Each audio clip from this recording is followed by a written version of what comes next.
Maybe you've played for a couple months and you can't seem to hit that first big breakthrough, or maybe you've been stuck in gold or plat, or unable to get through that 2100 barrier for the past, who knows, 500, 600 some hours.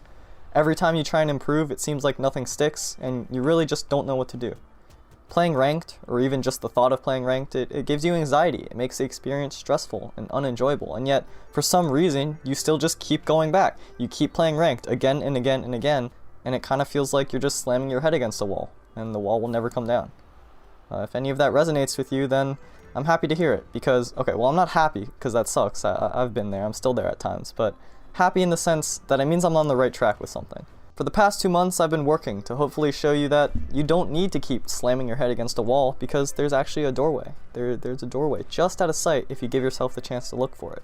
I think ranked Brawlhalla can draw out a lot of negative emotions and feelings despite video games' potential for being an immersive, fulfilling experience or a fun temporary distraction from the outside world, and I want to help with amending that as best as I can in the Brawlhalla community. And while I think it'll take multiple videos to address everything that our community is struggling with, because there are a lot of things, I mean, I've got plenty of time to try, right? So let's start with the things that are most pressing on my mind right now: being stuck, being hopeless, and ranked anxiety. One thing I want to say before we fully jump in is that if you do get ranked anxiety, or if you get tournament anxiety or anything like that, try not to just push it down. Try not to just ignore it. Try not to just pretend it doesn't bother you, because that actually makes it stronger. It does exist. It does bother you. That's a real feeling. The anxiety itself may not be realistic, but the feelings are very real. So don't lie to yourself. Don't pretend they're not. There's nothing to be ashamed of if you get ranked anxiety. I get ranked anxiety all the time. It's okay, you know? And in fact, it's normal. It's completely normal. And once you recognize it and you acknowledge it for what it is, then you can actually work on it. But if you deny that it's there, you can't really do anything. So hopefully I can give you some direction and tools to work on it in this video, but remember to try not to push it away and pretend it's not real. That's really important. Alright, I've organized this video into 5 sections. I mean, you can see it's a long one. It's a bit of a long boy, so hopefully that makes it easier to follow. Let's jump right into the first one, which is focusing on small actionable steps that you can take rather than just trying to improve all at once. So that means shifting your focus. It means reframing your goals. Instead of having the goal be rank up or improve, instead shift it to be, okay, what can I work on right now? What is this small actionable gameplay step that I can take? And I know it might be a little confusing or misleading that the video is about, you know, this is the secret to improving, this is the secret to ranking up, and I'm telling you, don't focus on ranking up. But that's actually really the key, you know? If you try to be the best player that you can be, the rank will come by itself. The rank, it should be a side effect. It should not be the goal itself. So what does that look like? Well, for some of you, I think the answer may be a little obvious. It's that one thing that you know in the back of your mind, you've just been putting it off, and it's that one thing that's really holding you back, and you just have not been putting in the time to work on it. So that's where you start. But I imagine for many of you, the answer is not obvious, and you don't know where to start, in which case, I have some good news for you. So not only do I have an entire dedicated video with the sole topic of how to figure out what your shortcomings as a player are, but I've also got some tips to hopefully give you some direction right here. So a great thing to try, if you don't do it already, is watching your replays. At the end of the day, general advice you find in guides, tips and tricks, they won't be able to push you that extra mile, you know, and I recognize that right now making this guide myself. But it kind of makes perfect sense, right? They're general tips for a reason, and what you need is something specific. But what's great is that replays are the #1 source of pure footage of you. And luckily, Brawlhalla autosaves every single game you play with super small file sizes, so you can just check back, watch it whenever you want super easily. What do you look for? Well, it could be a lot of things. Specific situations where you felt uncomfortable and you want to think about what you could have done better, or your opponent's dodge habits and what you could have done to adapt to them, or if that string you tried was actually escapable, or if you just didn't do it fast enough. The list could honestly be endless, and if you don't exactly know where to start, looking for why you're getting hit, that is always solid. What are the factors leading up to you getting hit? You know, was your movement imprecise? Do you always react the same way after you miss an attack? Did your opponent force you into a situation you don't like? Did your dodge get read? Did you just simply get outplayed? You know, take note of those kinds of things and pick one to focus on. Let's say every time you try to approach your opponent, you jumped twice beforehand. That's something that I see a lot, and I think it's something that people don't really think about. They kind of do it automatically. So, okay, you got that information from the replay, so what do you do now? Well, the next session, or however many sessions you decide, just focus on that. Don't focus on anything else. Just focus on holding yourself back from automatically jumping twice every time you approach. And it's gonna suck, you know? You're probably gonna play worse, you're probably gonna lose a bunch of games, other things about your gameplay is gonna suffer, and you're gonna slip up and jump twice anyway, but that's okay. Keep it at the forefront of your mind anyway, and be forgiving with yourself when you slip up, because forging new habits is really difficult. It is. And I know it's a lot to jump into a game and to think, okay, I need to improve, like I need to get better. And the reason why I'm stressing this so much is because I know how overwhelming it is to try and improve. Like, what does that even mean? I'm trying to improve. Like, what do you do then? Like, you can't do anything. There's no next step. But if you have a small step you can take, those small steps add up. And what I'm describing right now, that is a small step. Going into a game just trying not to jump twice every single time you approach, that's a clear goal. That's a clear directive that you can follow. And once you feel good about it, then you can focus on the next thing, and the next one after that, and the next one after that, and those add up. That's how you improve. If you put your entire focus on a small goal, and you actually start seeing progress, oh, it feels amazing. Like, even if you lose the game, but you successfully hold yourself back from doing that bad habit, or you incorporate something new that you've been wanting to try for a little while, it's almost like losing didn't even matter. It feels amazing. Because, remember, your goal in that moment isn't to win the match. It's to improve on that one small thing, and it's okay to lose. In fact, losing is one of the most important parts of learning. They are a window straight into your bad habits, or what you do when you're nervous, or the factors that lead up to you losing other matches, you know? I know, it's very, very hard. I'm not going to pretend like it's easy to look back at your losses, especially the ones that have significant emotional investment, but it is part of the process, because being able to acknowledge the fact that, yeah, you did lose, and these are the reasons why, that's how you're able to identify, okay, well, how can I work on them? It's the same thing that I mentioned with ranked anxiety earlier. If you deny the fact that you have it, then you can't work on it at all. And we tend to not like looking back at our losses because of our egos, and that's a huge part of the next section, so I'll go into that in more detail, but just keep in mind that I think that's the number one thing, the most common thing that I see holding players back from truly improving is their egos. And I know replay analysis, it seems difficult, it seems boring, but once you start doing it, it actually becomes much less intimidating, and I honestly kind of think that you can even start to appreciate or enjoy the analysis. It's the kind of thing that you just gotta kick yourself into doing once, and then it gets easier and easier after that. Part of growing is being able to recognize your flaws for what they are, and in terms of Brawlhalla, replays are a fantastic resource to see those flaws directly, and once you see the problem, then you can start to work on it, and it becomes much less scary. So that's my piece on replays. Obviously, if you're able to do that in real time, it's also a valuable skill. I just think replays are a great resource to kickstart you into thinking about those kinds of things and get into that mindset. But to close off this first section, I want to talk about how reframing your goals, like I've been describing, can also help with ranked anxiety. So to understand a little bit about anxiety, anxiety as a function is greatly influenced by uncertainty and by consequence. So generally speaking, the higher the uncertainty paired with a greater consequence, the stronger the anxiety can become. So if we take that and analyze it in Brawlhalla terms, that uncertainty can be the uncertainty of whether or not you're going to play well enough to rank up. And then the consequence is losing those precious elo points, and losing means you're straying further and further and further from gold or silver or plat or diamond or whatever your goal is. That makes perfect sense, right? If you aren't sure if you're going to win, you're probably going to be more anxious. And if the drawbacks from losing are more significant, you'd probably want to avoid losing even more. What's great about reframing your goals is that this stressful knot of playing well enough to rank up, it starts to unwind as your goals shift and you detach from the result. Because remember, when you're focusing on improving piece by piece, you're not actually trying to rank up. The rank up will naturally happen when the puzzle is completed. And I know saying that is easy, and disconnecting from the result is really hard, but it's also important to try to spend your efforts focusing on the process, the work you can do in the present, rather than some unknown future goal, because that goal is uncertain, and again, uncertainty adds to a lot of anxiety. Oftentimes when we're so focused on this future result, we can get caught up in things that ultimately prevent us from improving in the present. We do things like, I can only play ranked when I'm already playing hot, you know? I can only play if I prep for 30 minutes first in experimental, and then I can only play if it's not against spammers, or not against bad matchups, or not against passive players, and if it's any of those, then I'm not going to play ranked, whatever. What that is us trying to control our situation as much as we possibly can to best set ourselves up for success. And on paper that sounds fine. Set yourself up for success. Great. But in many ways you're spending a ton of mental and emotional resources trying to control things you actually have no control over. That's when it starts being detrimental. That's when it starts manifesting in feelings of anxiety.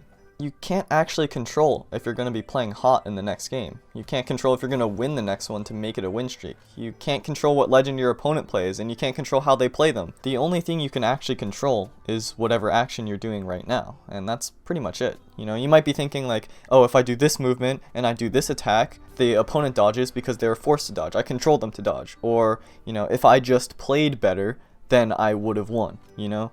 But those actually are not things you can control. You can't go back in time and play better. Yes, influencing your opponent's habits is very important. It's a huge part of fighting games, and so is building your own consistency to raise your skill floor and play better more often, which I talk about in another section. But this is an important distinction. Those are actions you take in the present.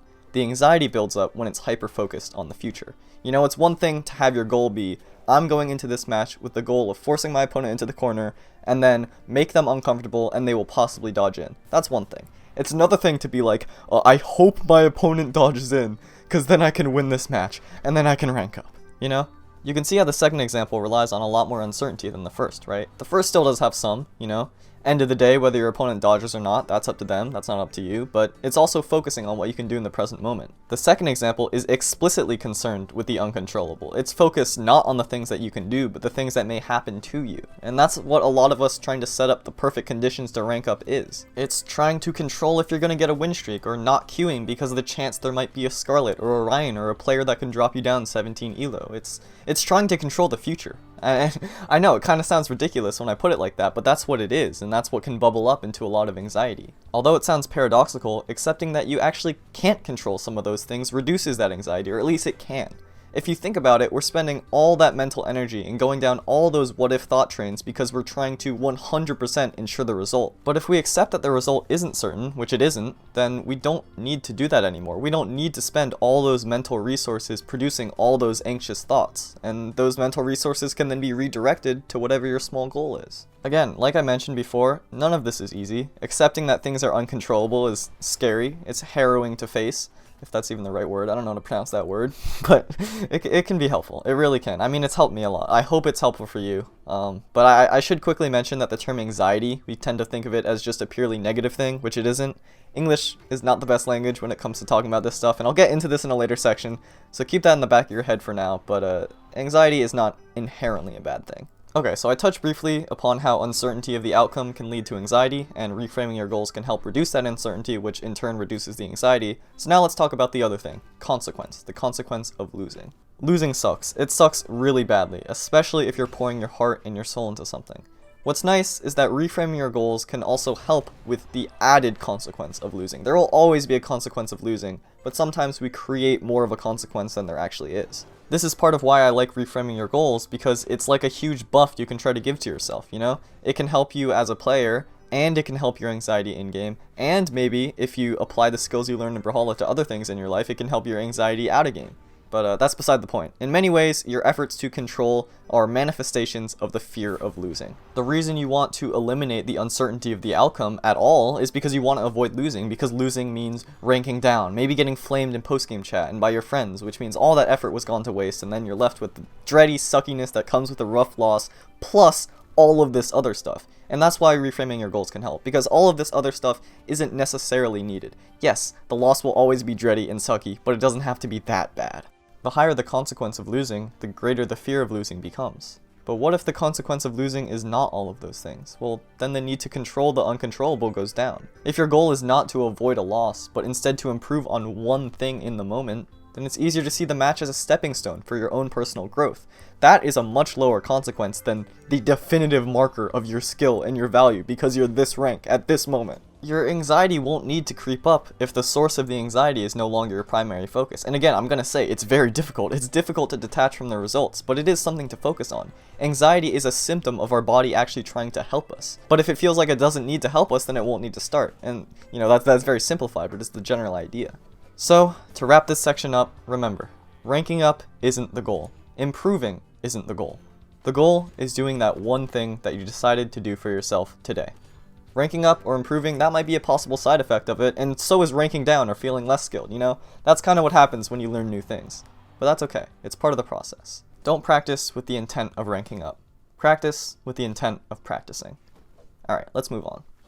If you're like the average person who's very drawn to games, you likely tend to pick things up pretty quickly and learn pretty fast, because single-player games especially are always ready to serve you another challenge, you know, the next level, the next boss. So naturally, it serves you that craving to overcome an obstacle without really needing you to think critically about your skills. But in multiplayer games, and fighting games especially, because you don't have any teammates to blame for your losses, like, the next level is that someone else is better than you, and you aren't good enough to beat them yet. We kind of think of learning quickly as simply a good thing, but there are pros and cons to everything, and a possible drawback to learning things quickly usually is that when you're met with a challenge where you notice things aren't coming as easily, it can be even more frustrating than usual to hit that wall. That's why it's important to learn how to learn. And the biggest roadblock that I think stops people from doing that is that their ego stunts their own progress. Ego is a protective shield to make yourself feel better when you lose. You know, you start telling yourself, oh, you know, they weren't that good. They were just a spammer. They were just passive, instead of they outplayed me and I'm not good enough to beat them yet. Because that hurts a lot more, you know? Again, losing sucks. It hurts really, really badly. So the ego serves a purpose. It's doing its job. The problem is, it's the thing that's also going to hold you back if you really want to improve. Understand that this ego is a device created by your mind to protect yourself, and notice when it creeps up. You know, the most glaring or common example I see this in is in the self-entitlement or judgment of playstyles. You know, this player isn't any good, you know, they're just passive. If I played like them, then I could be better than them, but I'm not going to do that. I'm not going to bring myself down to their level. That's beneath me. I think those kinds of beliefs are based in insecurity. They're based in fear. You know, maybe for a tiny percentage of people that say those or think those things, sure. You know, there's many reasons to play a game and maybe you don't want to improve a defensive playstyle. But I think for the vast majority of people that say this, that's not actually the reason. They may say that's the reason, but I don't think that's the actual reason. The reason, in my opinion, is that deep down, you're scared of trying it and failing. Telling yourself that other players are only better than you because they're passive, and if you were passive you could be just as good, but then not actually taking steps to improve, is in many ways of being paralyzed by the fear of trying. Because say you do actually start changing the way you play to mimic those other players, and it turns out that you still aren't good enough. Like, you don't want to do that, because that just confirms the fear that you already had that maybe you really aren't good enough. So your ego creeps up and it says, hey, no, you're not actually bad, don't worry. They're just passive, you know, they're just spammers. But here's the thing, you probably know the truth. You probably are bad right now, and that's okay. You know, it's okay to be bad. It's okay to be bad right now. I think I'm bad right now. Your ego makes it feel like it's not okay to be bad, but that's not the truth, because it's fine. It's totally fine. I'll get more into this later, but constant comparisons is a connected idea that also can hold you back, you know? Being the best player that you can be for yourself is a much healthier incentive in my opinion, and that doesn't mean not trying to win, just to be clear, but rather only playing to be better than MordexMan22 is very different than playing to be the best you. And if that you can beat MordexMan22, then that's great. If not, that's okay too. So again, it's okay to be bad right now, because you can't be anything other than you are right now. So try and accept where you are. Notice when those thoughts of self-protection creep up, and when you lose a match that you're super invested in, don't just write off the investment and tell yourself you didn't actually try, and if you just tried harder you could have won, because that's your ego bubbling up to stop you from feeling bad. You did try, and you came up short, and that's okay. Recognize that your mind has a habit to do that. Acknowledge it, and try to redirect your attention to the things I talked about in the first section of this video. Remember that your goal was not to win that match or to prove that you're the better player, but to improve on a small thing, step by step. Try to focus on taking a loss for what it is. Understand that present struggle is necessary to sow the seeds for the possibility at future growth. You can see how this ties into the first section, because a lot of the time when we try to protect ourselves from losing by not engaging in those situations where we might lose, you know, only play in perfect conditions, only against an opponent that we might win against, we don't want to lose because that affects our ego. But that ego is not you. It's a part of you. It's something that your mind does to protect you, but it's not who you are down to your core. These kinds of things, ego, uncertainty, consequence, ranked anxiety, they interact in complex ways, and it can be overwhelming. The good thing about it is that although sometimes it may seem like a downward spiral, with everything connected and everything contributing to everything and making it worse and worse and worse, it also means that if you break the chain in one place, it can probably make an upward spiral. Because if everything is connected in one direction, they're likely connected in the other as well. Putting in the work to reduce your ego will probably make it easier to reframe your goals because that consequence will be lower, and reframing your goals will probably make it easier to simmer down that ego. Once you can start breaking down those layers of self-protection that inhibit your growth, and something to keep in mind is that just because something is self-protective doesn't necessarily mean that it does inhibit your growth. You know, that's something you need to explore and decide for yourself. But if it does, then that can be the first step in really starting to learn effectively. Where do you start from there? Well, I mean, the first section is all about that, but obviously that's not the only thing you can do. Start trying to ask yourself some good questions. That's my recommendation. I've answered probably thousands of questions at this point from people looking to improve, so I kind of have a general sense at the types of things that people typically think about when their mindset is, okay, I'm going to ask a question about improving. And usually I don't think those questions are the most productive because they're generally pretty general. Probably shouldn't have said generally there, but you know, go off script sometimes. I mean, why do I even write them if I'm gonna, whatever. Questions like any tips for Scythe or any tips for Hammer and stuff like that, you know, I don't think those will give you the huge breakthrough you're looking for. If you're looking for a huge breakthrough, I mean, looking for small tips is fine.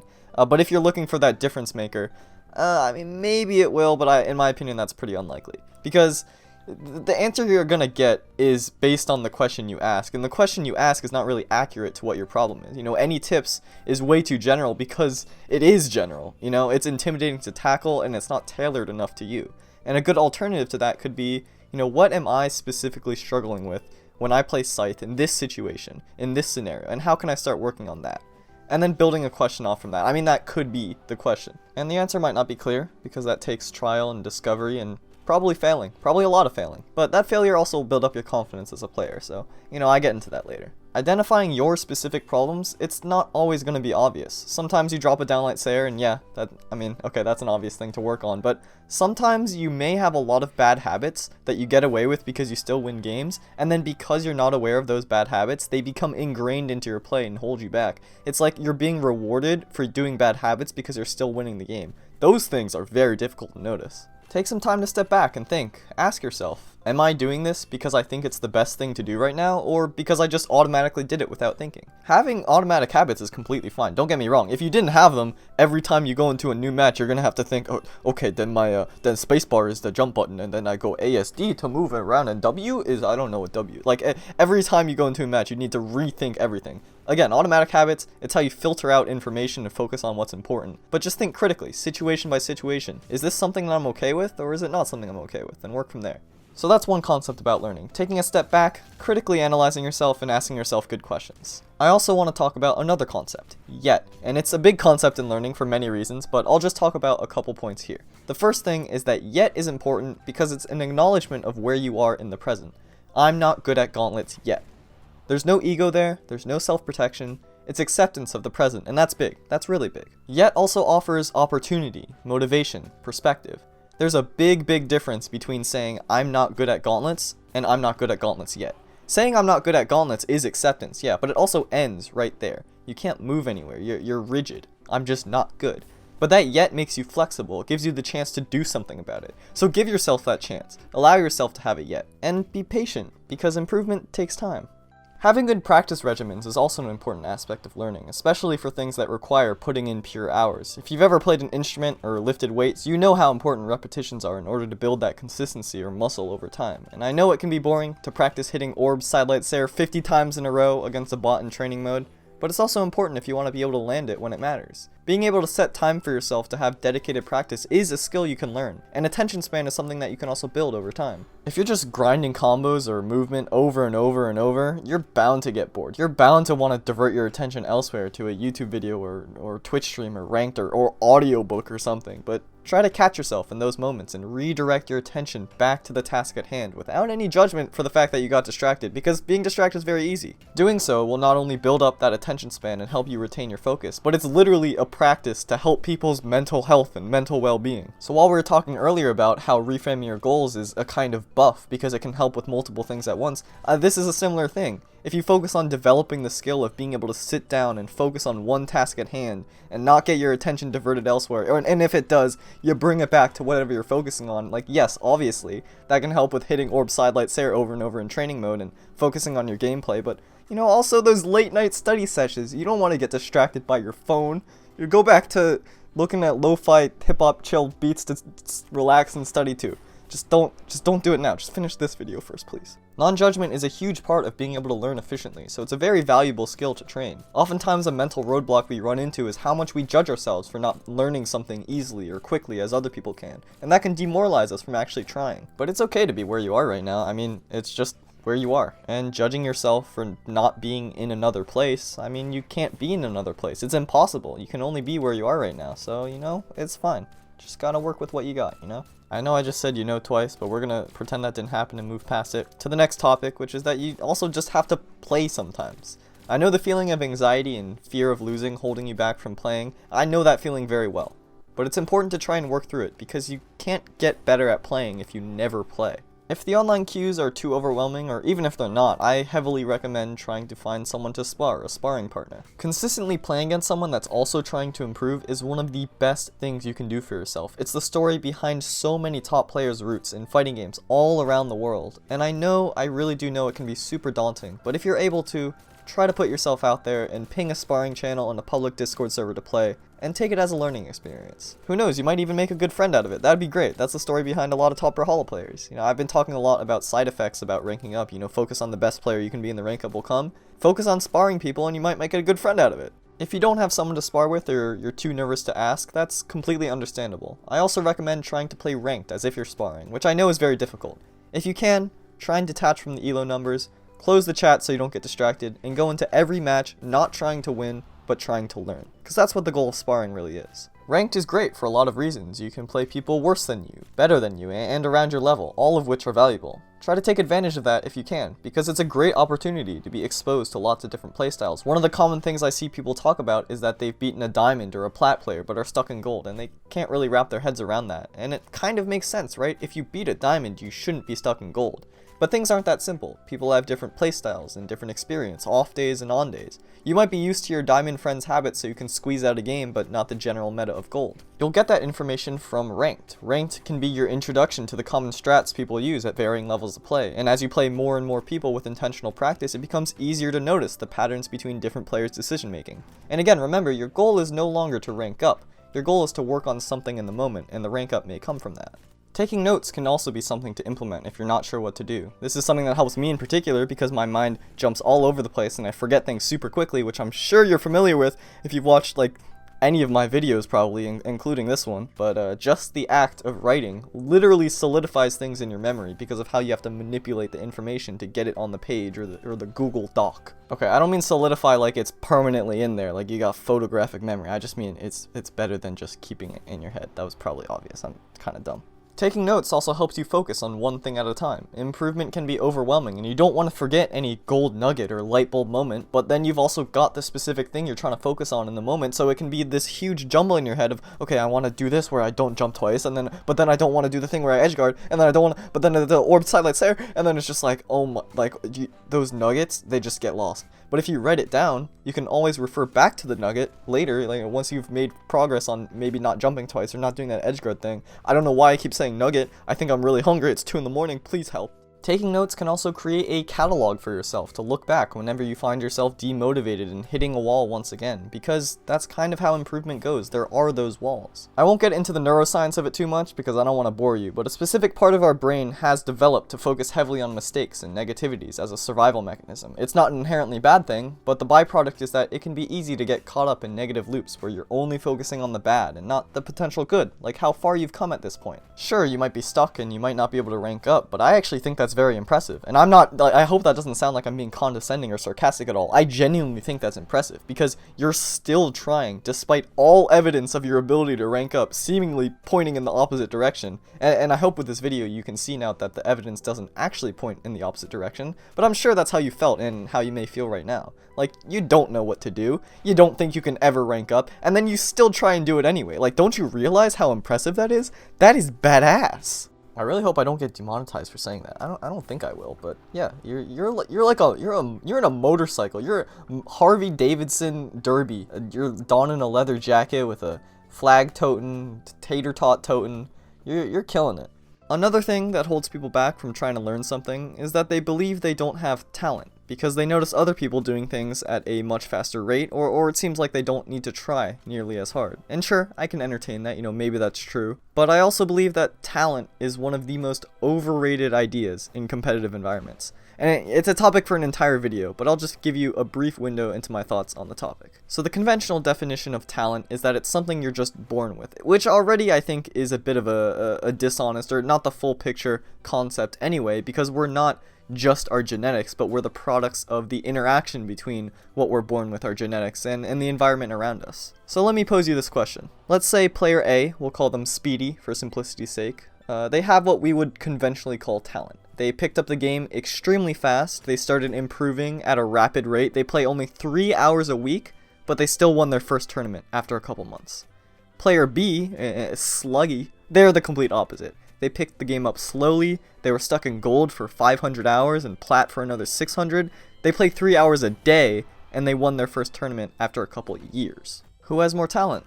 Well, you can't actually know that, and it honestly doesn't really matter. Maybe Speedy has extremely supportive parents and a happy home, and Brawlhalla is a fun outlet. Is that a talent? And maybe Sluggy struggles to make ends meet, and Brawlhalla is something they can only play on the side when they're done with all their responsibilities. Are they untalented because of that? Like, what if Sluggy always beats Speedy? Does that make them more talented? You just can't answer it, and that really gets to the heart of things, which is that talent is impossible to know because it relies entirely on your situation. Could you confidently say Speedy had more talent than Sluggy if they had the exact same lives? I mean, sure, but that's not reality. And if it's not reality, it's not really worth arguing if you're just thinking about getting better. Every single person in the entire planet has their own unique circumstances that shape the person they become. So you really cannot compare these things one to one. I mean, you can argue anything is a talent. Being able to learn quickly on your own, yeah, that's our conventional definition, but it also relies on everything you've experienced leading up to that point. We put so much stock in being able to pick things up quickly, but ignore the fact that there could be a billion factors behind why they're being picked up quickly. Like, what about people that really struggle to learn anything on their own, but with a coach they can be the best player in the world? Are they talented? Because that doesn't fit our definition. You know, what about people that can spend 8 hours a day in training mode? Are they untalented, or do they have a talent for focus and for dedication? We tend to look at results and then place a marker of talent rather than understanding all the things that led people up to those results. You know, the truth is that people are where they are because of everything that's built them up to be there. Their genetics, sure, but also the environment around them, their life experiences. You just can't know those, you know? Maybe someone does pick up the game in 50 hours and you're struggling at 500, but what about everything that's led them up to that point? Maybe they've studied fighting game theory, maybe they've studied strategy, maybe they understand how to learn and reduce their ego. Improving isn't all just about the time you put into the game, it's also your experiences outside of the game and how you grow and learn about yourself and understand how you work. But oftentimes we have this mental roadblock of believing we aren't talented because we see others that are more talented, and that really stops us from trying, and it's a shame, because how can you know if you never really give it a shot? Am I saying that incredible, like, inhuman talent doesn't exist? I mean, to some degree, of course it does. You know, not everyone will be Mozart or Michael Jordan, but it's also not nearly the only thing that matters, not even close.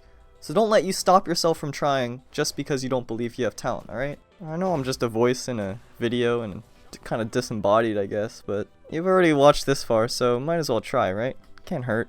That connects to the next part of this section, and the last part, which I'd just like to talk about trying your best. So part of the reason why we don't want to try our best in the various things we do is because of that fear of failure that I talked about earlier. But I want to expand that idea, because I think by half-assing, we do ourselves a disservice. I will say it's very understandable though, you know, I'm not going to blame anyone, I do this myself too. Because what hurts more in the moment, pouring your entire heart and soul into something and coming up short, or not really trying, so coming up short was maybe expected. It's like the first one, definitely, obviously. Pouring your heart into something will certainly make it hurt more. But which one will you ultimately regret deep down? Coming up short knowing you always could have done more? Or coming up short knowing you did the best you could have done in that moment? And I'll let you answer that for yourself, but in my opinion, not giving something your all is another example of your ego protecting you from feeling bad. Because if you never really try, you can never really get hurt from trying. Think of it like training wheels on your bike. Those training wheels prevent you from the pain of falling, but they also prevent you from being enveloped by the rush of speed and freedom, the balance and flow of your hair in the wind, the confidence you get from falling and getting back up again.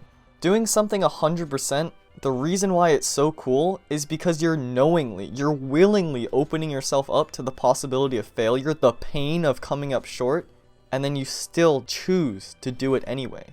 This is a bit of a side note, although it is related, but I really think that people who sit on the sidelines and then constantly berate and trash talk people for losing sets and tournament matches and ranked matches, they don't really know what it feels like to give your all into something and then come up short, because it's a devastating feeling. It's devastating, and then yet strangely enough, it's also incredibly fulfilling. And that's kind of strange, because it feels like if you gave your all into something and then you come up short, you'd be left with nothing, but in fact, it's kind of the opposite. You're left feeling full.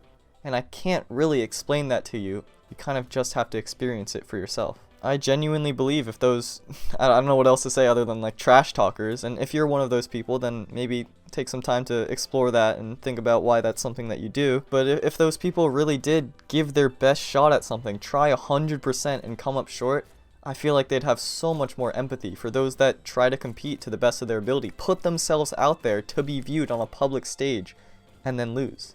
So give yourself the chance to fail, because that is really one of the beauties of life. And if you do end up succeeding at whatever you're trying at, it won't be a hollow victory. It won't feel like something's missing or something's off. Take off those training wheels and let yourself go off into the unknown. Improvement isn't easy, especially when we're talking about things like mentality and pride and ego. They take time. Don't beat yourself up about things not clicking right away, because there's a good chance they won't. But just because you're not seeing results right away doesn't mean you're doing nothing, not at all. Trying something, taking one step, that's a difficult thing to do considering how easy it is to do nothing. So be proud that you're even considering taking a step. My elbow just cracked, and see what you can do to walk it yourself. That ego that tends to hold people back from improving as players, I mean, it drags us down in so many more ways beyond improving at a video game, and many people go their entire lives without acknowledging it. So the fact that you're even thinking about it at all is already pretty cool. We're all growing as people, right? I mean, I've got to work on this stuff myself day to day. The fact that I'm talking about it, the reason why I'm talking about it is because it's something I experienced, so I felt comfortable enough to bring it up and to talk about things that have helped me through it. So let's try to be the best people we can be today, and we'll see what comes from it. And maybe the best person for you or for me, I kind of just want to sit on the couch and eat some Cheetos today. So I don't even have Cheetos. I don't even have a couch. What am I talking? Let's move on. Next section.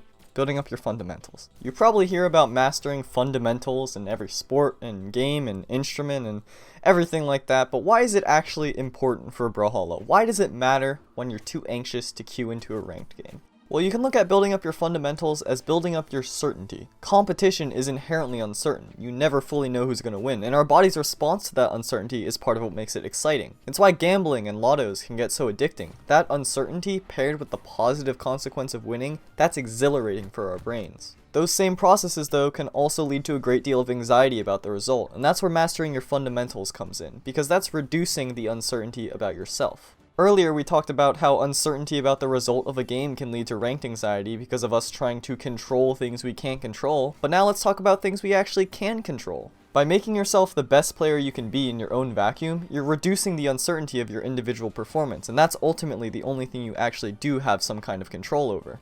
There will always be a level of uncontrollability in a match because you're playing against another human being with their own brains and their own decisions, but you can still ensure that you're up to your own best ability to handle the various situations that are thrown your way.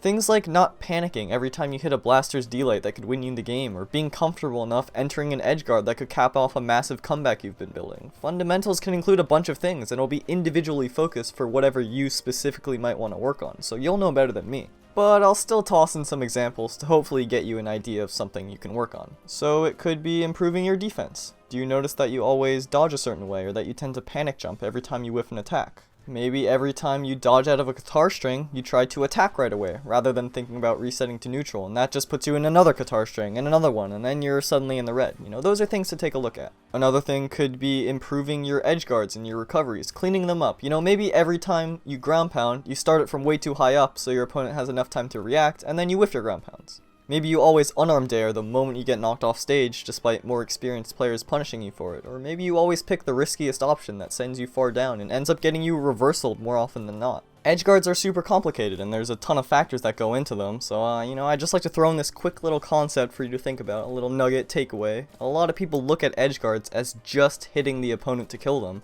but higher level edge guarding isn't just about landing a hit, it's also about creating the opportunity to land a hit, whether by occupying space and threatening space, or baiting out options, or relying on past experience with edge guards, and so on. So keep that in mind if you're focusing on edge guards. A large part of building up your fundamentals is consistency, and that extends to combos as well. Like I mentioned earlier, you don't want to find yourself in a situation where you land a blaster's downlight and kill percent and you aren't sure if you can perform the dash jump recovery to win the game. Those small little inconsistencies in your play, they can add up, they can compound and make you more and more anxious to queue up ranked again. So give yourself 5 dedicated minutes just practicing those combos over and over and over again every time you play Brawlhalla, and it'll make a world of difference, I promise. I'd recommend 30 minutes if you're really struggling, but I know that's intimidating and will probably likely steer you away from doing it, so I'll just say 5. 5 minutes, sleep on it, and come back the next day.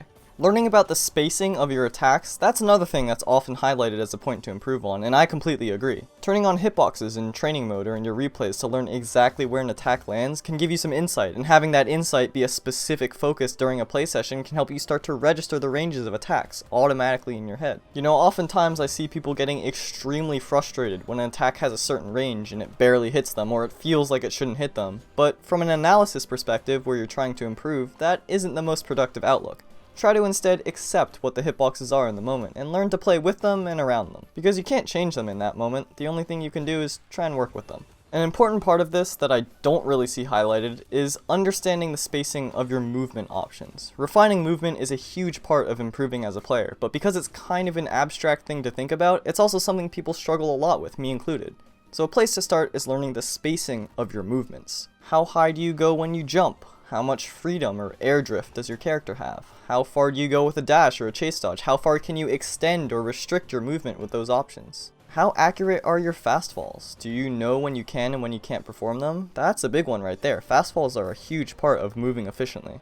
Once you start being more comfortable with what your movement options are, the next step is figuring out when to use them, and try to move intentionally to find out what some of your bad movement habits are. Do you always dash in attack towards an opponent in neutral? Do you always approach with a jump? Do you overshoot your opponent when you try to chase dodge all the time, or do you undershoot by not moving forward when you need to? Analyzing your movement could be just as important as analyzing your attacks, and frequently I see players that don't allow themselves to move because they're constantly attacking, or prevent themselves from attacking because they're constantly moving. Think about it like a pendulum swing. When you're locked in attacking frames, you can't be moving, and when you're locked in movement frames, you can't be attacking. So sometimes the best attack to do in a situation is to actually not attack, and instead move yourself into a position where you have a better shot at getting a punish. This is a big reason why I think people tend to struggle, both against sig spamming and against passive play. It's hard to curb your instinct to go for the punish when you see your opponent throw out an attack, or to bum rush them when they're running away, but sometimes you're just too far away to land that punish, or your timing is too obvious to be effective. Sometimes a punish just isn't there, and in those situations it might be better to move rather than to attack. Sometimes just a half second longer of walking forward at an opponent is the difference between landing a hit and you yourself getting parried. Movement and attacking go hand in hand, and if you can understand that, then that's really the core of what people talk about when they say, oh, we were playing footsies, or oh, we were spacing around each other. So that's something to keep in mind. Something else that I think is very important to improve your consistency and overall grow as a player is to level up what I like to call your B and your C games, which is in contrast to your A game.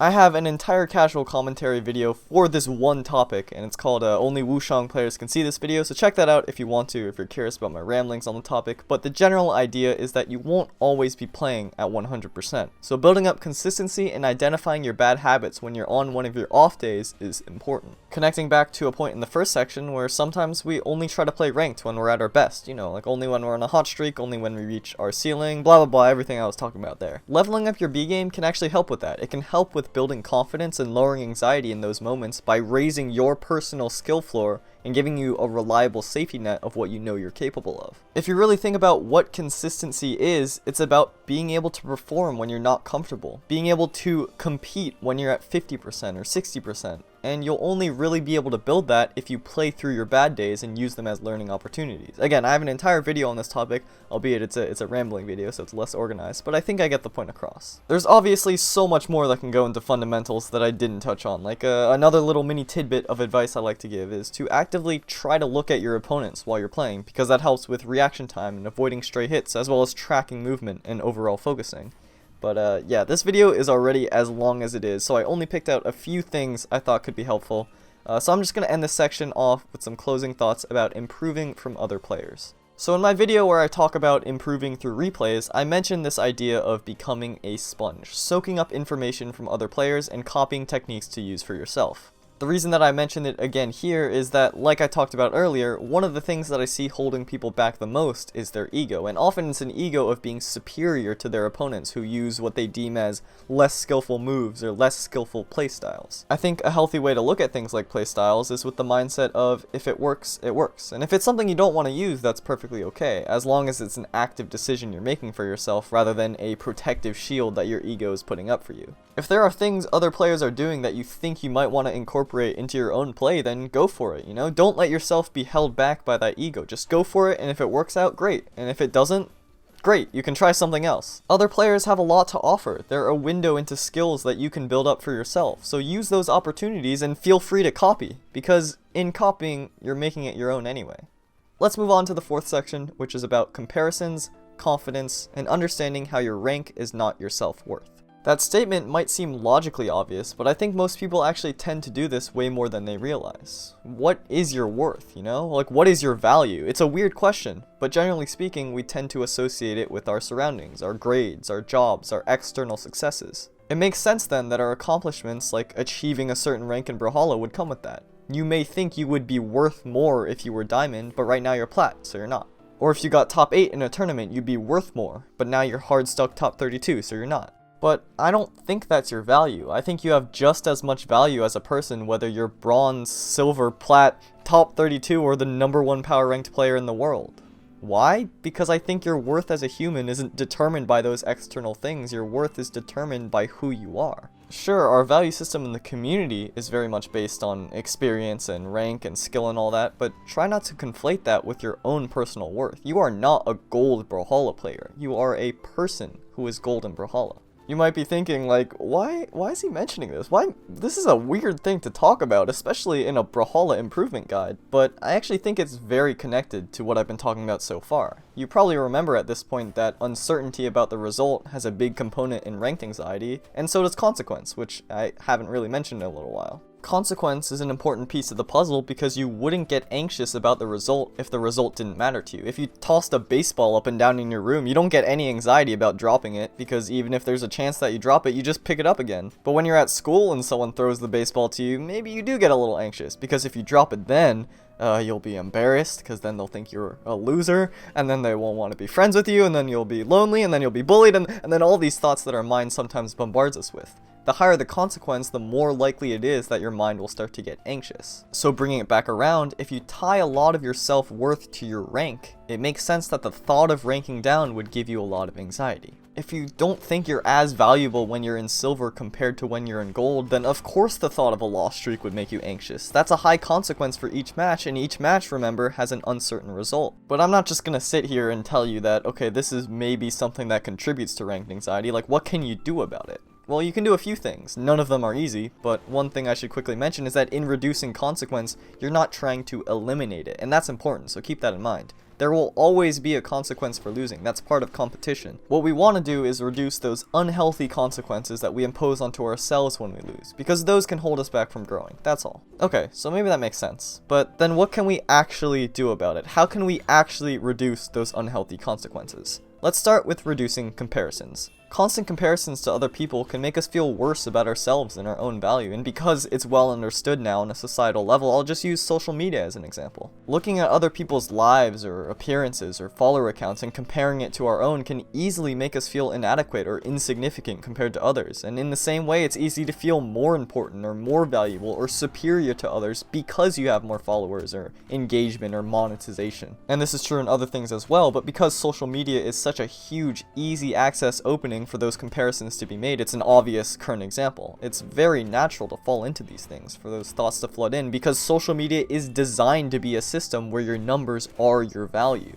I use this as an example because I think a lot of us can relate to it, and I think it's more obvious in regards to social media, but in regards to Brawlhalla, I think it can go unnoticed, and it's especially something that can bring people down given that it's a competitive game. So try to recognize when you start having those thoughts creep up about how this player is just better because they improved faster, and I'm not good enough because look at them and everything they're doing, and I'm not doing anything, I haven't achieved anything, like what, I'm just wasting my time, look at them. But be careful, I said recognize. Don't judge yourself for making those comparisons. comparisons. Again, it's very natural. Take note of those thoughts when they come up and acknowledge that that's what's happening. But don't just say, oh, I'm a bad person for why am I doing this? This is not helping me. But hey, like, you're not in control of those thoughts creeping up. I mean, at least not in the moment. So again, don't judge yourself for having them. Instead, try to take action in the present and redirect your attention to what you do have and what you have just for you. But it's also not just blatant negative thoughts like those to be aware of. Also take note when you put yourself up on a pedestal based on these external things. Valuing yourself more just because you're better than someone else can be dangerous because it's an unstable place to balance on. What happens if they beat you? Are you worth less as a person then? I mean, certainly not, but if your perception of your worth is tied to how you're better, then yeah, it can feel like you've lost value, and that hurts. It's a fragile thing to rely on. So again, take note of when those thoughts creep up, because awareness is the first step to being able to regulate and redirect. Is that to say don't feel good when you win or don't be proud of how good you are? Not at all. There's a subtle but important distinction here. Try to be proud of yourself and proud of your accomplishments because of how good you are and not because of how many people you're better than. Should you be happy about beating a difficult opponent? Absolutely. But are you worth more because you won? I'm not so sure about that, because if I said yes, it would mean that if you lost, you would be worth less. You see what I'm getting at? Tying your accomplishments to be only in comparison to other people will always have the negative flip side of the lack of accomplishment or not being as good as others. You can't just have one without the other. They exist simultaneously. So instead, try to tie your accomplishments to yourself, because really that's what matters. The fact that you did it. Remember way back in the first section when I talked about how redirecting your focus to be the best player you can be rather than being a certain rank can help with reducing anxiety? It can also help with reducing these comparisons. Be the best player you can be, not the player that can beat X, Y, and Z. That just rhymed like 3 times. I am still rhyming. Free me from this purgatory. Again, I know some of this seems logically obvious, but we tend to make these types of value-based comparisons way more than we realize, so catch yourself in those moments. I say this a lot if you've asked me questions on stream, and it ties back to the talent discussion earlier if you remember that, but it's not a race. Life isn't a race. We're all walking down our own individual roads, and you can't really compare someone walking down a windy, hilly, foresty path with a rocky, sandy, mountainy one. They're just different, and that's okay. In fact, it's pretty beautiful in its own way. We tend to assign value to how fast people pick things up and how far they go with it, but the fact of the matter is that people learn things differently, and that's completely okay. So that's talking about the consequence of losing when the result is tied to your worth, and then also about roads and stuff. I get lost on tangents a lot, I'm sorry. But what about some of the other consequences of losing? Like dealing with people who trash talk you or make you feel worse about yourselves for being a certain rank. Because yeah, it's all well and good that I can tell you that I think you're just as valuable as a person whether you're bronze or whether you're diamond, but there are people that will make you feel like you're not. You know, opponents flaming you in post-game chat, or people trashing you on socials, people you might not even know, or maybe it's your friends or your peers roasting you in voice chat. It happens and it feels real. I'm not going to tell you it's not real, and nor am I going to just say brush it off because it's not true. That's invalidating how you feel. It feels real, and it is true. A lot of the time when people flame you, unfortunately, you're just at the brute end of something that probably isn't even about you. It's about them, and a lot of the vile toxicity and anger people spew online comes from a place of insecurity. Often when those people see others succeeding or doing something they can't, and then they lash out. That could also be a result of the constant comparison game I talked about earlier. If people judge their self-worth based on their position relative to others and they feel they aren't good enough, they may lash out at those people that are doing better. Or, I mean, it could be a lot of other things, right? But the point is that most of the time, it's coming from their own insecurities. Even though they're saying things personally to you, it's likely that it's not actually personal, and you're just their punching bag for their unprocessed emotions and insecure thoughts. And that doesn't make it okay, but the reason why I mention it is sometimes it helps me to remember that, especially in regards to negative comments and just unfiltered hate in social media in the comments, you know? I just said comments twice. I'm saying so many things twice. I keep saying over and over again. I don't know why. It's not even something that I do usually, but now you're gonna think about it every time I say it, so I probably shouldn't have mentioned it. But anyway, maybe thinking about that doesn't actually help you at all, or maybe it doesn't apply to the situation you're in. What can you do then? Because that consequence of losing is still there, and acknowledging why people can be toxic may only reduce that weight a little bit.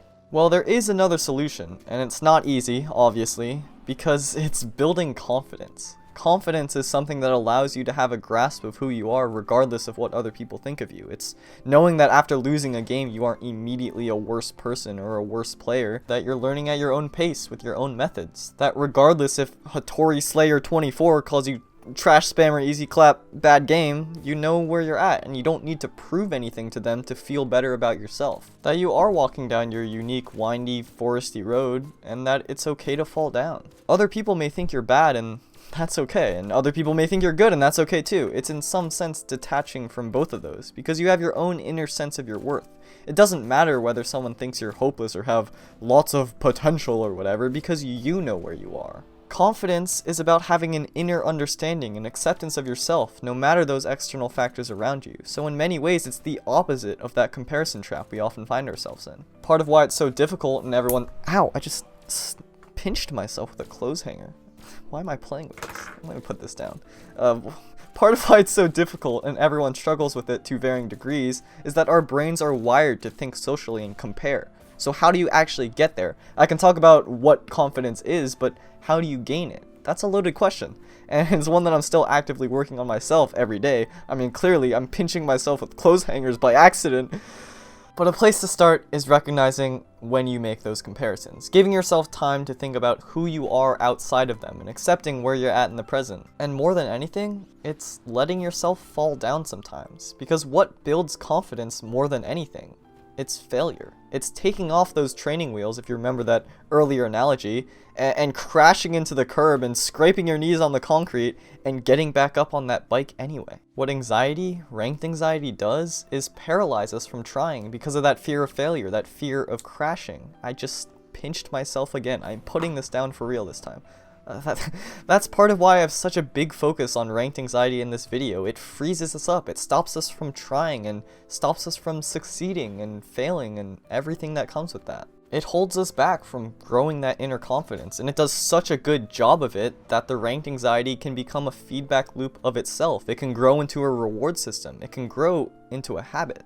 Every time you play into the anxiety and avoid the intensity and the emotions of rank, you do feel temporarily better in the moment, but then the anxiety builds for the next time, and the next time, and the next time. It's very easy to get a lot of something that isn't quite right. Avoiding ranked makes you feel better, so you do it, but it doesn't solve the problem behind why you're avoiding it, so you keep needing to do it. It's a band-aid, it's not a solution, and you're always going to keep needing band-aids if there's always going to be a cut. It's a similar idea behind a lot of overeating disorders, which are incredibly difficult to help with because eating food does make you feel better in the moment, but it doesn't solve the root behind why you need to feel better, so you keep eating.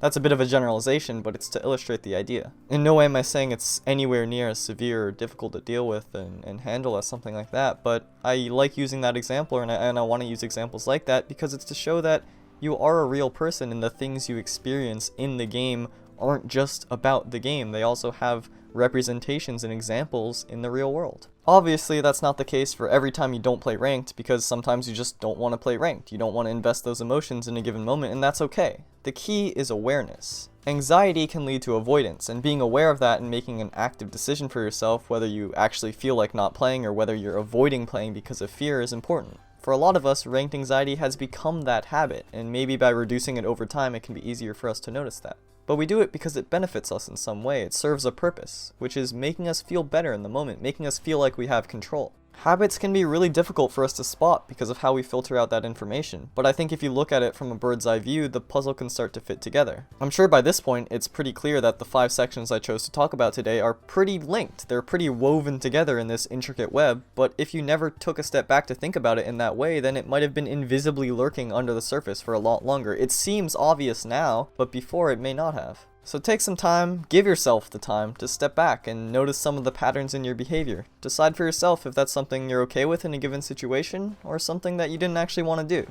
That'll go a long way in your gameplay, and honestly, your decisions outside of gameplay as well, but I mean, I don't know anything about that, because let's be honest here, I mean, I'm kind of scared of talking to people sometimes, and I don't know why I have like a southern accent now, but howdy partner. You ever say something and just immediately regret it? Like, I can just edit it out of the video, but honestly, I mean, it's just me. You can't edit some things. The next point I want to make in this section is a little bit of a deviation, because I'm going to talk about how ranked anxiety is not a bad thing. I know, I've been talking this whole time about how it can be overwhelming, and these are some ways to reduce it and all that, so let me explain. What actually is that anxiety? What is that stress? Well, when your heart starts pounding and your fingers start trembling, it's your body activating your fight or flight response to a perceived stressor. Your brain doesn't know to make a distinction between running from a tiger or running from a Nash side sig. It has the same response because that's what it's developed to do under stress. And we tend to think of stress as a bad thing, but it's really not. It's not good or bad, it's just a thing. So you go into fight or flight, your pupils dilate to get as much visual info as possible, your heart rate increases to pump more blood to your body, your airways relax to get more oxygen, glucose release is stimulated to get energy to respond, blah blah blah. I'm not a science teacher. This is not a biology class. It's just basically your body, it wants to live in the present. It's preparing itself to survive in the moment. And because it does that, it forgoes other things like digestion and your immune system. Because if you're going to die in the next 5 minutes, it doesn't matter if you down those talkies or if you're going to get sick. And that's why it's also easier to get sick when you're super stressed. Why does our body do it? Because it's helpful. It's a survival advantage. If there's a patch of grass with some orange stripes lurking in them, it's a good thing to suddenly get worked up and stressed because, let's be honest here, there's probably a tiger in there. And we're the descendants of those people that got anxious and ran away, and they're survivors because those that didn't get anxious probably got eaten. They probably got ate. What's important to acknowledge is that our brains developed a certain way to survive in a certain world, and that world was with tigers hidden in grass. But that world is not the same one that we live in right now because we have the iPhones, and maybe even Android, and Game Boy. So stuff like intense anxiety, which was developed to be a short-term fight-or-flight response, can crop up in a ranked Brawlhalla game, which even if our lives aren't threatened, our body responds the same way because that's what it was made for. It operates the way it does because that's what it's adapted to do. So ranked anxiety isn't inherently a bad thing, it's your body trying to help you to prepare for what you perceive to either be a physiological or a psychological stress. Oftentimes our body does things that we don't like, and we try to fight against it in response. Push away our emotions, squash down our anxieties. But I think it's actually much better to work with our bodies rather than against them. What does that mean for ranked anxiety? Well, understand that it can actually help you. Pupils are dilating? Well, that's your body trying to increase your ability to see and to focus. If your heart is pounding, well, that means your body's getting more blood, which means more valuable resources to respond and react quickly. And think about it, your reaction time is literally getting faster. Breathing heavily? That means more oxygen, and more oxygen in your brain can help you think clearer and more rapidly. All things that could be helpful for an intense match. So, what's the takeaway? I've been spending much of this video talking about how to reduce your ranked anxiety, and now I'm saying that it's a good thing? Well, no, not exactly. Your anxiety isn't necessarily a good thing, and it isn't necessarily a bad thing either. It's just how your body responds. Understanding that is important because it allows you to make active, informed decisions on how to move forward. Can that anxiety help you? I mean, yeah, for the reasons I just mentioned. Can that anxiety hurt you? I mean, absolutely, and I think that one's more obvious. It's avoidance, fear, pain. Maybe your body is overdoing it and your heart pumping super fast gets in the way of you focusing, or your hands start trembling, in which case calming it down through deep breaths and slowing your heart rate could help. The key is to find a middle ground. Recognize where it's getting in the way of things and what you can do to reduce that, and recognize where it's just your body responding the way it does because it wants to help you. Because the reality is, as long as you care about Brawlhalla, about improving, about that next match, you will always get a little bit of anxiety. Every single top player gets nervous and anxious and stressed for tournaments. Every single one. Because that's how we've developed to work.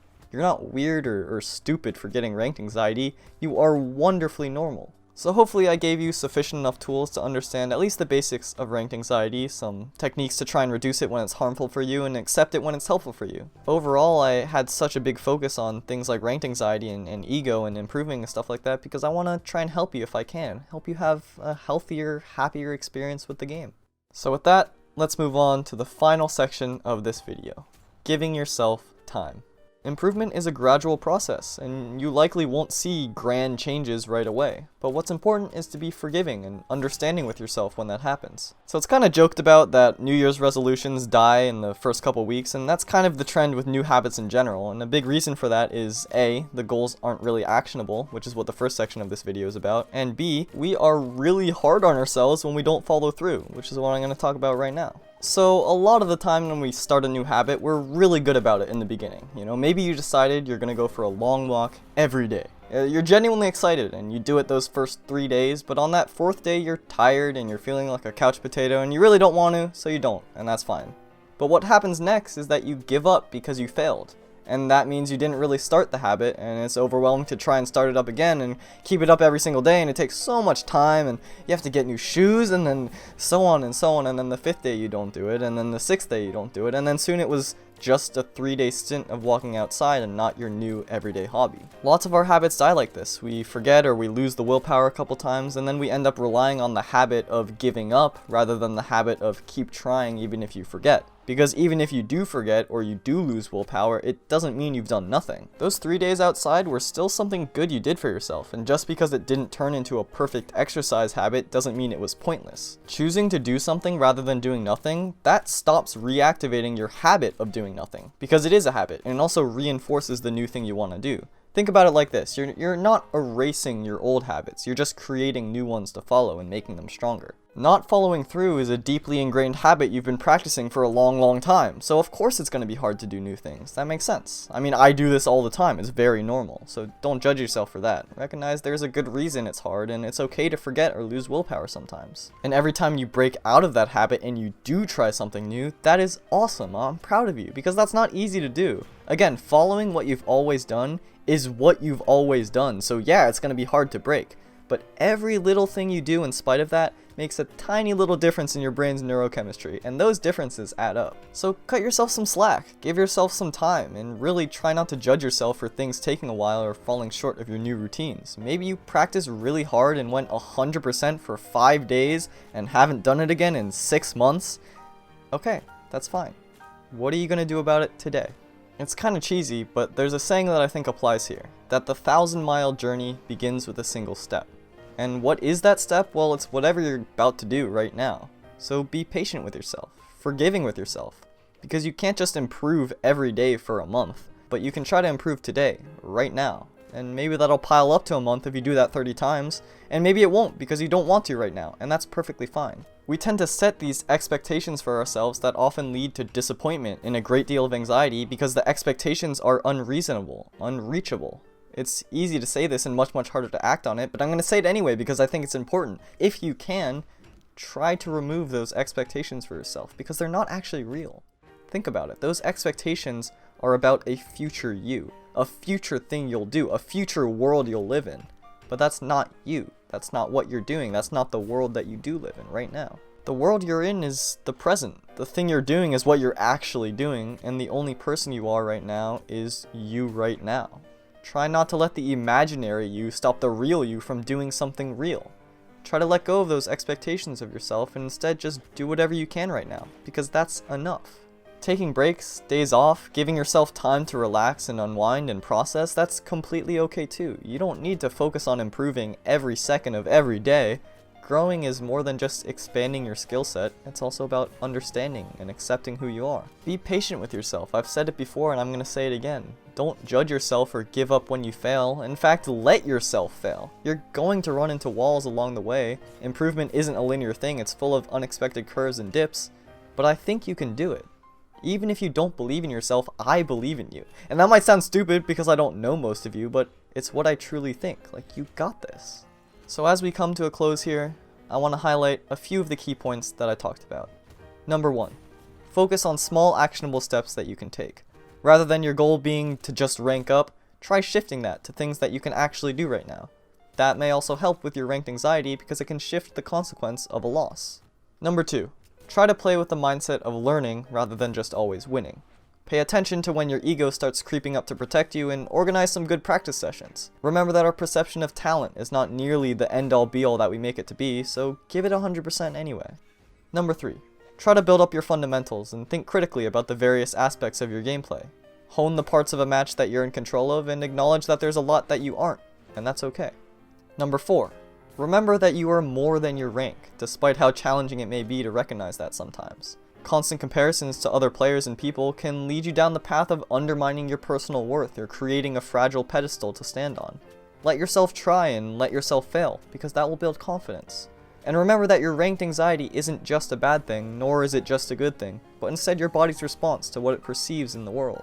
Finally, number 5, give yourself time, and try not to judge yourself for falling short here and there. Our expectations can often lead to anxiety, so try to let go of those if you can, and let yourself do enough, because if you do whatever you can in the moment, that is enough.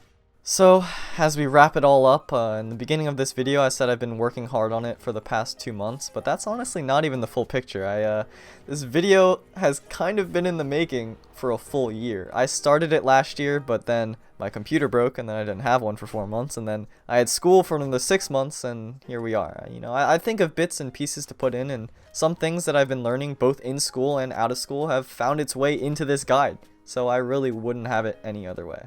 I understand that it might be a bit overwhelming. I mean, okay, yeah, let's look at the length. Let's be real here. But remember the first section, you know? One thing at a time, small actionable steps. You really don't have to do everything at once. It's okay, you know?